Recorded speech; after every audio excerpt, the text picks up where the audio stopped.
Good morning, good afternoon, and good evening, whenever you may be listening. This is Latitude, the 43 North podcast. I'm your host, Nate Benson, Digital Media Manager here at 43 North and the host of this podcast. Thank you so much for all of our supporters, all of our listeners, all of you who've left reviews on iTunes and have just shared this podcast with friends and family on Facebook, Twitter, Reddit. I've kind of seen this podcast popping up everywhere, not just from me, so I appreciate everyone who shares it and enjoys it. And hey, if you have any feedback for the podcast, shoot me an email, podcast@43north.org, and I'll be happy to talk to you about this podcast. And if you have a pitch, you want to get on this podcast and pitch, you can contact me for that too. This week we've got a great episode, and it's titled, You've Got 1,000 Angels With You. A little bit of a play on words from a previous episode, because we have 1,000 Angels Managing Director Erica Duignan Minnihan to talk about 1,000 Angels and a new accelerator program that 1,000 Angels and 43 North have partnered together to develop for Western New York startups. So let's not waste another minute with me and get right into this week's episode. Erica, how are you today? I'm great. How are you doing? I'm doing well. Thanks for joining us on the podcast. For those of you who, for those listeners who don't know you, give us the quick pitch of who you are and why you're here today. Sure. So my name is Erica Duignan Minnihan. I am Managing Director of 1,000 Angels, which is a digital venture investment platform. I'm also Managing Partner and General Partner at Rain Ventures, which is a seed and pre-seed early stage venture capital fund. And I'm here in Buffalo today to launch the 43 North Accelerator, which we're doing in partnership with 1,000 Angels for the very first time. And what we're going to be doing is helping 20 amazing upstate New York-based companies prepare to be excellent candidates for the big 43 North competition in the fall. So small, light day here. Nothing big. This isn't your first experience, though, with 43 North, correct? No. So I actually met Jordan Levy a few years ago when I first started 1,000 Angels, and he was just so helpful in supporting me in starting that digital platform by becoming a member, letting me interview him in some video podcasts that we did to help spread awareness about our platform. And during that time, I learned about what he was doing with 43 North and was really inspired by the vision for the organization and the amazing impact that it could have on the community. I actually lived in Ithaca, New York from basically like kindergarten until I was about 13. It's near my old stomping grounds. I'm from Auburn originally. Okay. So just one lake over and down Route 90, yeah. Yeah. So I understand the beauty of this region and the incredible amount of talent that's here, and got really excited about the opportunity to make some impact and help accelerate economic development and develop innovation and new technologies in the area, and bring a little bit more access to some of the capital maybe that's coming out of New York City that can help help these companies to become strong and create jobs. So that's kind of how I got started. He invited me to participate as a semifinals judge. So for the last couple of years, I've been a semifinals judge. And, from the moment I first came and, meeting John and all the rest of the team, I just really, really love the 43 North team. I mean, every single person that's part of the organization just has really great energy and is a pleasure to work with. So I was really excited to be able to deepen that relationship by being able to bring this accelerator program to their community as well. That energy is mostly fueled by caffeine, I think, which is true for anyone in this landscape. Well, there is free coffee here, so it's for a anyone blessing who and a wants to be a curse, visitor. Really. Before we dive into the accelerator program you're helping us launch, talk a little bit about 1,000 Angels. What piqued your interest in doing something like that? And there's a lot of angel groups out there. Right. So what makes 1,000 Angels different than other angel groups? Bless you. Bless you again. Thanks. Third time's a charm. Okay, let's hope so. We'll edit that. Isn't that some sort of a sign? That's right. Okay, so my experience is I've worked in finance for it'll be 20 years in June. And so the first 8 years of my career, I spent doing public market finance. So really working on the investment banking side with mostly public companies or very large companies that were doing M&A transactions. I did my my business school degree, my MBA at Columbia. And a couple of years out, I decided that I really wanted to find something that was a little bit more meaningful. I was really disillusioned by some of the things that I saw going on Wall Street. My last Wall Street job was actually as a mortgage-backed securities trader. So I was trading like CDOs, CMBS, and a lot of the structured product that led to the collapse of the economy. And in that role, I will not say that I had, perfect vision and knew that those particular assets were going to, destroy the world. But I had a very strong sense that it was something that I did not feel comfortable being part of and that I didn't feel was like adding value to society in the way that I wanted to add value. So in 2006, I left the Wall Street industry and got involved in pre-seed and seed stage VC as executive director of Golden Seeds. So Golden Seeds is now one of the largest, actually it is the largest angel investor network in the world.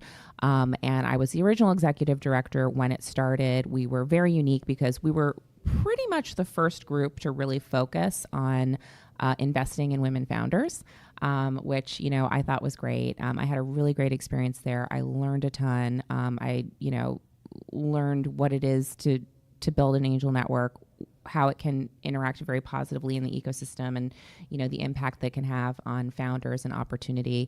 So that really is just what sort of fueled my passion. And, I was executive director of Golden Seeds for about 3 years, left there to do my own startup. I think that as an investor, it's very, very helpful to have actually had operating experience with your own startup. Otherwise, you just don't really know what you're talking about.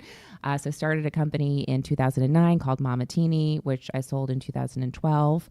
And then shortly after that, started another angel investor network, basically for professional athletes and celebrities and influencers who were looking to make early stage investments. And I still work with that group of folks. Also took on a role as managing director at Dream It Ventures, which is, now it's a little bit different. Back then, it was like very much an in-person accelerator program. But, I love doing accelerators because I think that, as an investor, staying really, really close to founders during their journey, more so than, we're just looking at an application or reviewing their deck, but actually, taking the time to work with them for 6, 12 weeks, a few months, very intensely gives you a tremendous amount of information that you just can't get otherwise, and helps to really kind of create the sort of relationships that help give you access to better opportunities going forward. So having done that for a couple of years, I loved Dream It, but, sort of full-time accelerators are the types of things that are very intense and are quite draining. So you don't want to necessarily be doing them for years in a row. Otherwise, you might get a little bit wiped. But what I also wanted to do was to revisit my theory around maintaining operating experience. And so I started 1,000 Angels in 2015. For really kind of, there were two objectives there. One was that I wanted to create a product that would be somewhat disruptive to the venture capital model, which has, some positives and some negatives, and there need to be other models available. And then number two, also just to keep my hand a bit in the operating game. It is a digital platform, so, it does require it's not like a pure, I'm purely in an investing role. It's also a business that I'm growing. So, it continues to challenge me on the aspects of, growing a business successfully and, being really aware of what the challenges and opportunities are there. The reason that I started 1,000 Angels was that, I noticed I'm an LP in quite a few venture capital and private equity funds. But how did I become LP in those funds, right? And, you can actually have some pretty decent return by investing in these funds. Well, every single time it was because we were, my husband and I were some sort of like friends and family of the fund managers, or like when he worked at Goldman, we were obviously allowed to be in the Goldman private equity funds. We know a lot of people who are fund managers, so we get friends and family allocations. But in general, most of these funds only permit, institutional investors. Otherwise, it's basically people that, And early stage, developing a portfolio of early stage venture capital assets was not really accessible to just kind of anybody, right? The guy living in like Texas, who has saved up a couple extra $100,000. He doesn't really want to invest it in the market. He wants to invest it in something that he cares about and also to get better valuations. So 1,000 Angels was created to eliminate a lot of the economic costs that are embedded in the current venture capital model. So number one, we're a network of accredited investors that we're basically connecting with a very curated pipeline of founders. So those founders are typically raising money at, usually the seed or Series A stage. So most of the companies that you're going to see that get to be on 1,000 Angels are generally raising, usually between $1 and $5 million, sometimes a little bit less, but we typically look at rounds of $1 to $5 million. And we're typically looking at most of the valuations, we're aiming for like 10 million or less, but for larger rounds, valuations might be a little bit higher. But, if you think about the fact that, if you buy Apple, right, you're buying, at a market cap of like, 950 billion, right? So small chunk of change. You can actually buy a piece of a company, at what could be considered a reasonable valuation and have considerable opportunity for upside, assuming that the company does well. So that's really sort of the principle of what we do.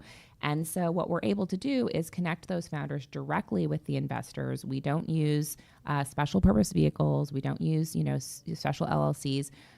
Basically, our members are allowed to directly purchase, either the preferred equity or convertible note or whatever, the safe note, whatever the security is, it goes directly in their name. So they don't have to pay any management fees on the investment. They don't have to pay any carried interest on the investment.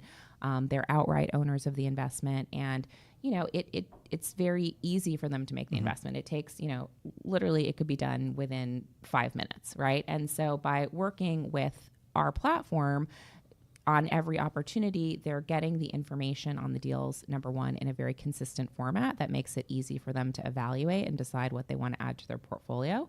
And number two, they kind of understand the investment selection process that we bring to the companies that end up on our platform and feel very comfortable with that. So I really love it because, it basically gives founders a zero cost source of additional capital for their rounds.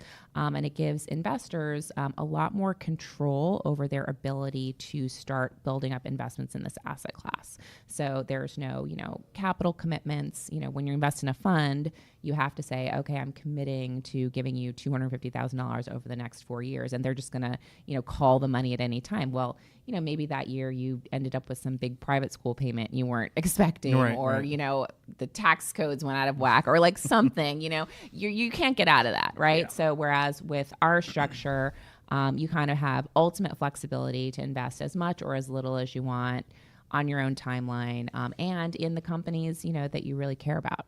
So I have to ask, are there actually 1,000 Angels or are there more at this point? Yeah, we're right now, I think, at around 500. Okay, so we're creeping up to 1,000. Yeah, we're going to get there. It's really funny because I have definitely wanted to always like really sort of take my own advice with building businesses. And, one of the things for me that's really important is, that with any product, you have to really, really sort of refine product market fit before you sort of go after that scale. And so, luckily for me with this particular business, I've been able to kind of like take a little bit of a slower approach. But because of the nature of the stage of investments that we have on our platform, that actually kind of makes sense because, typically, when you're investing at seed and Series A, the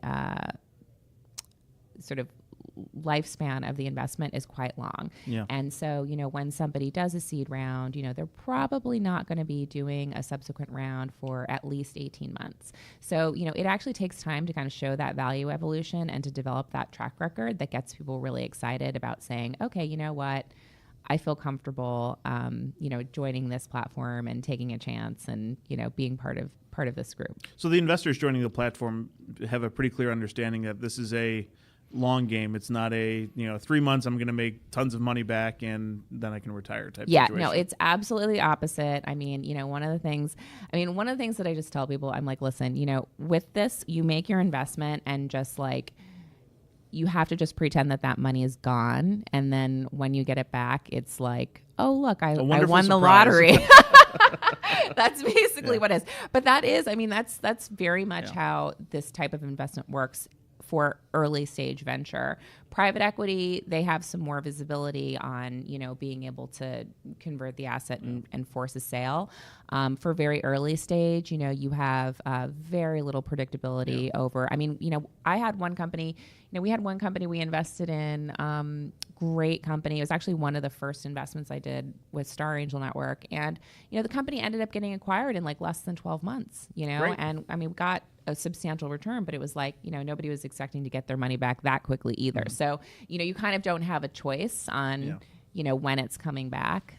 It's going to come back when it comes back. So. And that's kind of, investing 101. Like whether you're investing $10,000, $10 million or $10, it's money that you can live without and still survive. Yeah. You shouldn't be putting your last penny into something. Yeah. And, the other thing too that I really love about 1,000 Angels, versus the Rain Ventures Fund, which is also fantastic. And there are lots of positives of there are benefits to investing in a fund and there are benefits to direct investing that are different. But one of the things that, for me was really great about 1,000 Angels is that I could put deals on 1,000 Angels that don't fit into the traditional VC model. So for example, we have this one really great company called Custom Space, which is doing basically like micro warehousing, right? So think of it as like WeWork, but for companies that need warehousing space, like for companies that actually make things, right? But creating like a really wonderful environment and it's clean and it's very modular and you can expand it, just sort of like the WeWork model. And it's a fantastic business. And, one of the benefits of it is it doesn't require very much capital. Right. Okay. And number two, it pays out, a substantial return, a very high IRR over a long period of time, like sustained return to the investors. Now, that's a wonderful investment, but is it something that can go in a VC fund? No, right? Because for VC fund, you need something where it's like, okay, I put in substantial capital today and I get out, 10 to 20x like 5 to 7 years from now. Right. They don't want something where it's like, okay, put in a smaller amount of money today, get all my money back, and then keep getting a dividend check, for the next 20 years. Whereas if you're just a person, you're like, that's awesome. Yeah. Like sign me up for that all day long, Yeah. But those types of investments don't really work in a fund because for the fund manager, they're not providing the type of, it's not fitting within the structure.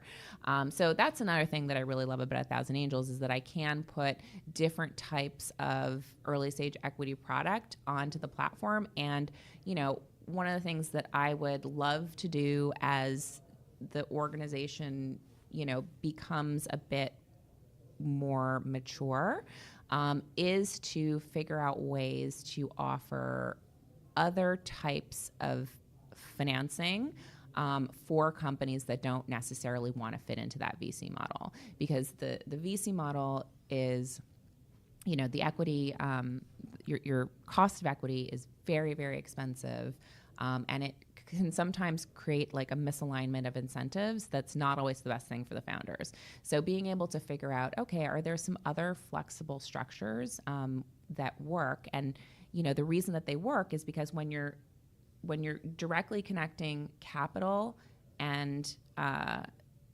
founder, you can structure things in a different way where it's not all distorted by the fact that a fund manager, who's the one that's usually making the investment decisions, is getting compensated by carried interest, right, and management fees. So their motivation is, number one, to be able to deploy lots of capital at a clip, right, because they get paid a lot more if they're investing $2 million into your business than if they're only investing $500,000.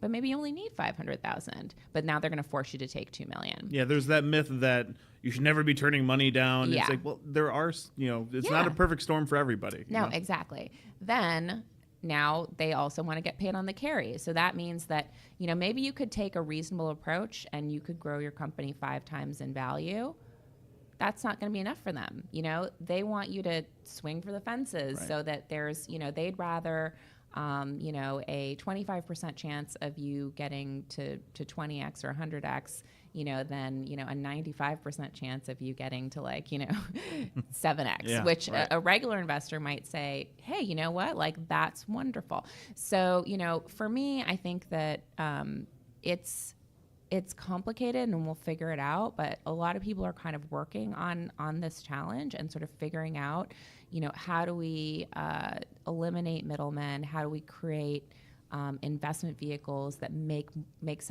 more sense on both sides?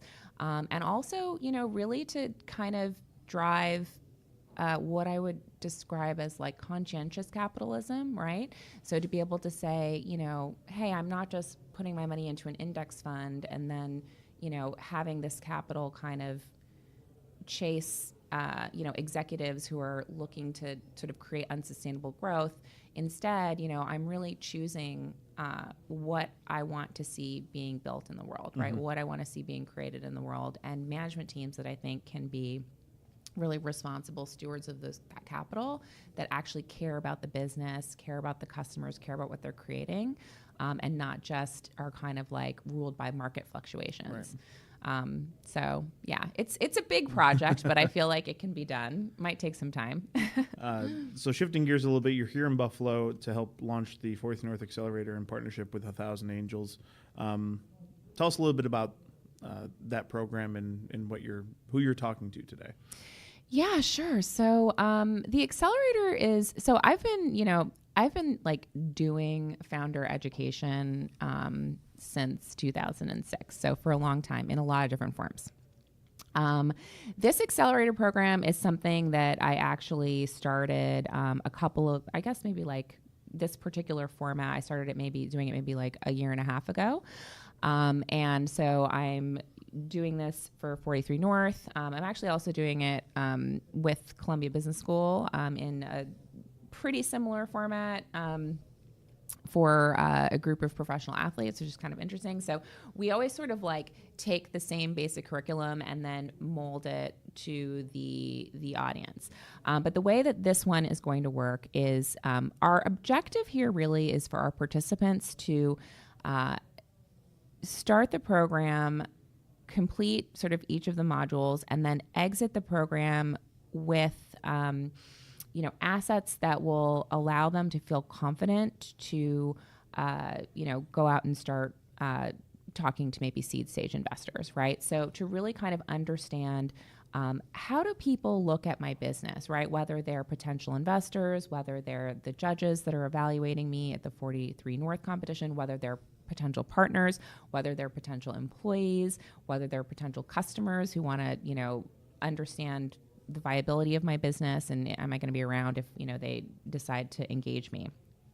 So what we're working on is, you know, bringing together a very sort of specific 6-week curriculum around validating your concept, understanding how to get product market fit, understanding how to gain traction with your business, understanding how to use financial modeling to, you know, identify your capitalization strategy for your business, and then learning how to, you know, pitch that really well and communicate the idea.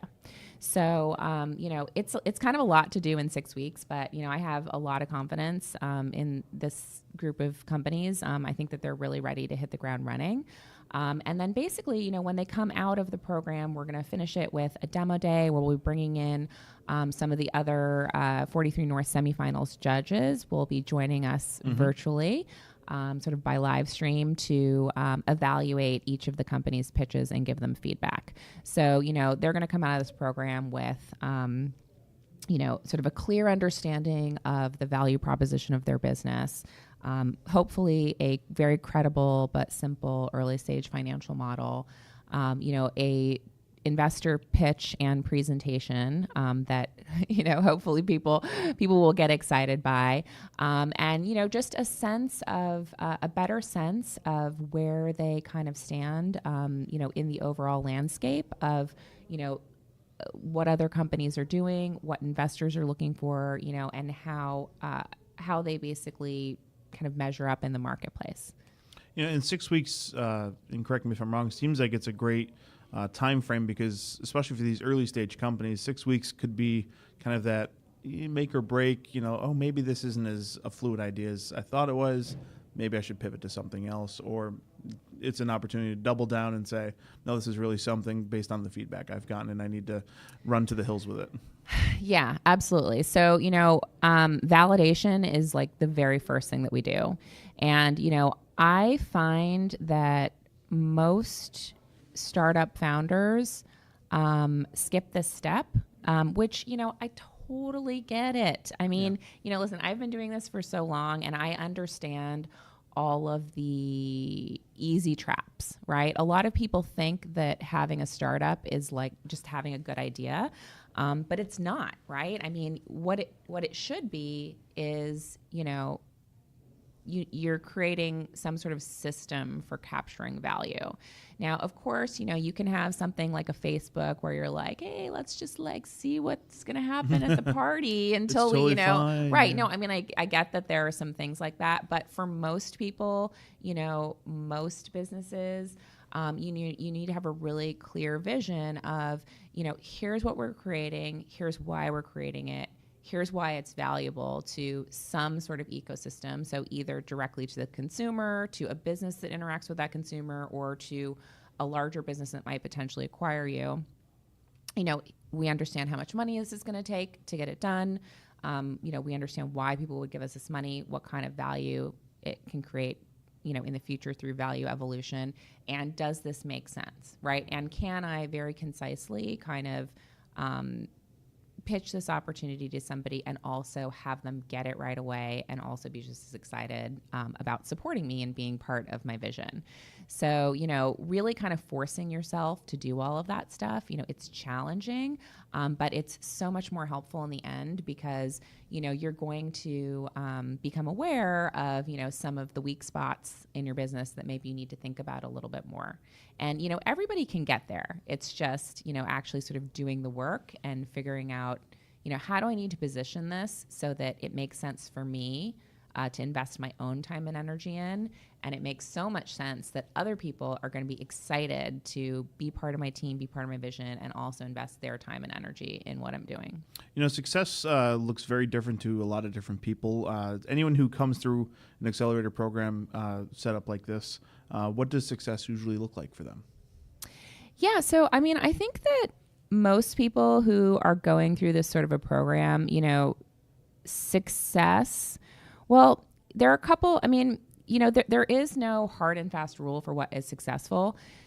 If you participate in an accelerator for 6 weeks and you realize that your idea was trash, that is success, because you just stopped yourself from wasting a ton of time and money pursuing a bad idea, honestly. So that is also success. If you go through a program and you are able to pivot in some way or change in some way that helps you get to where you're going faster, that is success. I think for a lot of people, technically, for people that are at the stage that, I would say this program is targeting, I think for them, success would be to go through the program, learn what they need to learn, and then be able to get, a pre-seed round or a seed round done, within 12 months.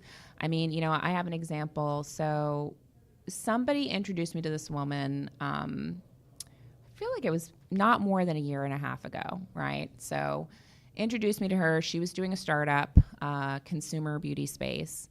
And, she needed some help. Now, she was definitely very, very early, like much earlier than something that we would look at for 1,000 Angels. And she, showed me her materials. And, from the beginning, I was like, listen, this is not good. This is terrible. Yeah. Like, you're not telling the story right. Like, here's what you need to do. Here's where you need to be. And, we worked together. She was not in a formal program. I just kind of, did this out of the goodness of my heart, because we became good friends, like, through the experience. And, part of my role in the ecosystem is supporting everybody. Obviously, when you're in the accelerator, you get me in a much more like committed, focused way. It's not just like, hey, could you please meet with me on a Friday? It's like, you will meet with me right, now. exactly. Like we've agreed to this, and we're doing it in a structured format. But, it was just crazy because she was really receptive and did not have, defensiveness or ego, and really kind of took all of the advice and, made all of the changes that needed to be made. And, it's amazing because she literally, just closed $1 million round this week and got all of these like really fantastic investors. And, that's amazing, to see, a woman-led, Latina woman-led business get $1 million in venture capital, including from some, really good funds, is huge. I mean, that's actually like has a very, very huge impact. As women and minorities receive a fraction of total venture capital dollars. So, getting $1 million round closed in under a year is actually like a huge accomplishment. Yeah, absolutely. And so, to me, that is success. And I think that, success can only happen if you're open to, you have to sort of be open to letting your product, and when I say product, it's like the whole thing, right? The idea, the pitch, like how you're telling people what you're doing and what you're doing, letting it kind of evolve and being very open to sort of taking feedback on it. The people that kind of end up with problems are, people who are, kind of very stuck on a certain path and are not willing to kind of open themselves up a little bit to make the changes that, maybe could help them get to where they're going faster. So I think that, almost anybody can have a successful experience as long as like they're very open to, ideas and to feedback and to, being the best founder that they can be. The only way that you can not be successful in a program like this is if, you're going to get, if you can't handle any sort of, constructive feedback, and you're going to get, very triggered. Probably shouldn't be doing this. Yeah. And, it's funny. I have this thing that I always tell I always tell founders to do, that when they're pitching investors, when they're at any sort of, angel group thing or, business plan competition or whatever it is, that anytime at the end when the investors ask you a question, always force yourself to say, that's a really great question before you answer it, because it immediately puts you, even if you are triggered and you're like, how are they asking me that? It immediately puts you in a different frame of mind where you're able to just answer the question really politely, and you can start thinking, why was this question asked, and is there something, some value that I can get out of either thinking about it or even just the act of explaining it. Or at the very least, you can say, that's a great question, you're wrong. But see, that's not even possible to do, right? Like once you say, that was a really good question, it's almost impossible to be aggressive, because you've already put yourself into like a very strong, like on their side. You've already established yourself as on their side, so you can't switch. Right. Yeah. Well, wrapping this up, what types of companies is 1,000 Angels looking to work with? For those who might be listening, and sure. So 1,000 Angels works with a very specific type of company. We only work with companies that are doing a seed or Series A, that have already secured a lead investor, that have already usually closed on at least half of their rounds. They've had their first close, and they're willing to take individual checks from individual investors. So once that criteria is met, beyond that, really we're looking for amazing, scalable businesses. For me, it's really about the founder. I am very picky about who we invest in, and to me, like, people is everything. Great people are what create great businesses. So, we're not looking for like any specific sectors. That was my next question. Yeah. So regardless of industry, they can. It is regardless of industry, but just due to the nature of how money works, most early stage investors cannot invest in things that are highly capital intensive. Right. So, nobody wants to be the first $1 million into a business plan that requires $6 billion, right? Like think about Uber, right? Yeah. So like Uber's taken in whatever, $6.5 billion. And yeah, I know some people who were like the first million in, but you know what? They're behind $6.5 billion right now. So, even though like in theory, oh, look, the company grew so big, it's like, oh, wait, how are we going to, so there's always kind of, that, and that's an extreme example, but, in general, just for, sort of control issues, et cetera, most early stage investors prefer to invest in things that do not require huge amounts of capital down the line. But, it's totally case by case, and also the world has changed so much that, you very rarely do see business ideas anymore where people are like, we need, hundreds of millions of dollars raised to get this thing done. But we are usually looking for capital efficient companies, amazing teams, business opportunities that have to be like, really easy to understand, right? Because, we're sending this out to just like average people, not, nuclear physicists who like understand some, niche thing that you're doing. So, the only things that we don't really invest in is like, it would be highly unlikely for me to do anything biotech, anything like health tech really, where you're, selling into hospitals or doctors. What else do we not like? Yeah, but besides that, it's pretty good. I mean, I think the only, two industries that spook people a little bit usually tend to be ed tech, because you kind of have no idea what those bureaucrats are going to decide to do. And it's a year-long sales game too. And you just don't know, like their minds are so like they're like on a different planet. They're like in a different dimension when it comes to technology. They're like just now being like, should we get iPads? Like 10 years later. This iPad thing might stick around. Yeah, exactly. I remember like when my son was in middle school, he actually got like suspended because he was making videos on YouTube, and like the people just freaked out, like, oh my gosh, and now you allow your child to be on the internet? How dare you? And now every high schooler wants to be a YouTuber for a career. He could have been like a millionaire by now, but they checked that. They were like, that's not happening. Dash those dreams. Yeah. So, pretty much anything that, can be a great company, has a great management team, has current capital requirements between $1 million and $5 million, is certainly, a company that I'd love to speak with. Even better, if you already have some traction, both in your round and with revenue or customers. So. How can investors who might have some money stashed away somewhere get involved with 1,000 Angels? Yeah, so it's very easy. You can just go to 1000angels.com and click on membership, and you can sign up. Everyone who joins gets a free 2-week trial. The only requirement is that you must be accredited as defined by the SEC. So, that's generally that you need to have earned at least $200,000 a year in income, or you have $1 million or more in assets outside of your primary residence. So we just want to make sure that, everyone who's making these investments, hopefully can afford to deal with the lack of liquidity that you experience in this asset class. All right, Erica, thank you so much for joining us. We'll catch up with you down the road. And again, head on over to 1000angels.com to learn more about the platform. Thanks so much for joining us. Thank you. I had a really nice time chatting with you. Cheers. Bye.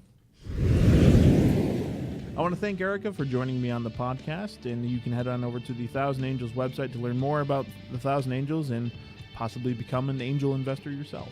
Just a little house cleaning reminder, if you haven't done so already, head on over to iTunes and leave a 5-star review of this podcast, and make sure you subscribe and share it with your friends and family and your coworkers, and put it in your newsletters and on your Twitters and on your MySpace account. Just share it wherever and whenever you can. We really appreciate it. And shoot me an email, podcast@43north.org, if you have any comments, concerns, questions, or want to be on this podcast. We're always looking for interesting guests with an interesting startup story, and always willing to tell a Western New York startup story. I'm Nate Benson for 43 North. Thanks again for listening, and we'll see you at the next one.